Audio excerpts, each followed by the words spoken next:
Mesdames, Messieurs, laissez-moi vous raconter l'histoire d'Abdi. Il a 25 ans, il est érythréen et il quitte son pays sous dictature.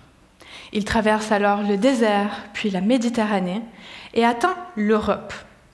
Il termine son périple en Suisse, où il obtient une protection provisoire. Pourquoi vous parler d'Abdi ? Eh bien parce que son histoire est loin d'être isolée. Les crises mondiales forcent des millions de personnes à fuir leur pays. Il y a 30 ans, les gens fuyaient la guerre en ex-Yougoslavie, par exemple. Aujourd'hui, ils fuient l'Ukraine ou la Syrie.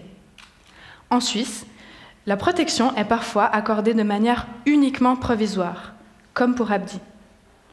Moi, je fais une thèse en psychologie et j'explore les parcours professionnels de personnes admises provisoirement, car leur insertion ne se passe pas toujours pour le mieux.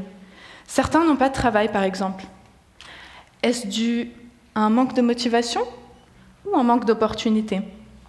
Comment trouve-t-on du travail lorsqu'on a un statut provisoire ? Existe-t-il des politiques efficaces pour favoriser l'insertion professionnelle ? Pour répondre à ces questions, j'ai interrogé plusieurs personnes, comme Abdi, mais aussi d'autres acteurs du domaine. Mais revenons au parcours d'Abdi. À son arrivée, il se passionne pour l'horlogerie et tente de décrocher un apprentissage. Il est très déçu lorsqu'il échoue ses examens théoriques, mais il ne baisse pas les bras pour autant et décroche un nouvel apprentissage de cuisinier.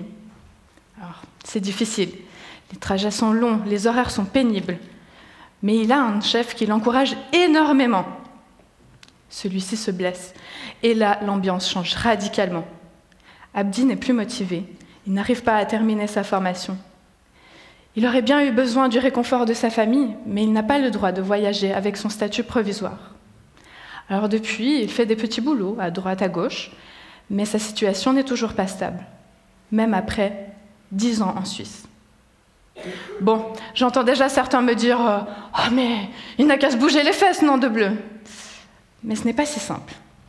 Ma thèse permet de montrer que l'insertion professionnelle fonctionne comme une sorte de puzzle géant.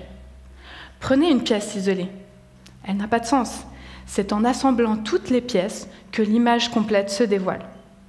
J'ai observé que les politiques d'insertion ont justement tendance à voir les parcours professionnels de manière isolée, en oubliant les autres pièces du puzzle. Le statut provisoire, le marché du travail ou encore le contexte social. Lorsque les institutions politiques pourront rassembler toutes les pièces de l'insertion professionnelle, de meilleures opportunités se présenteront à Abdi.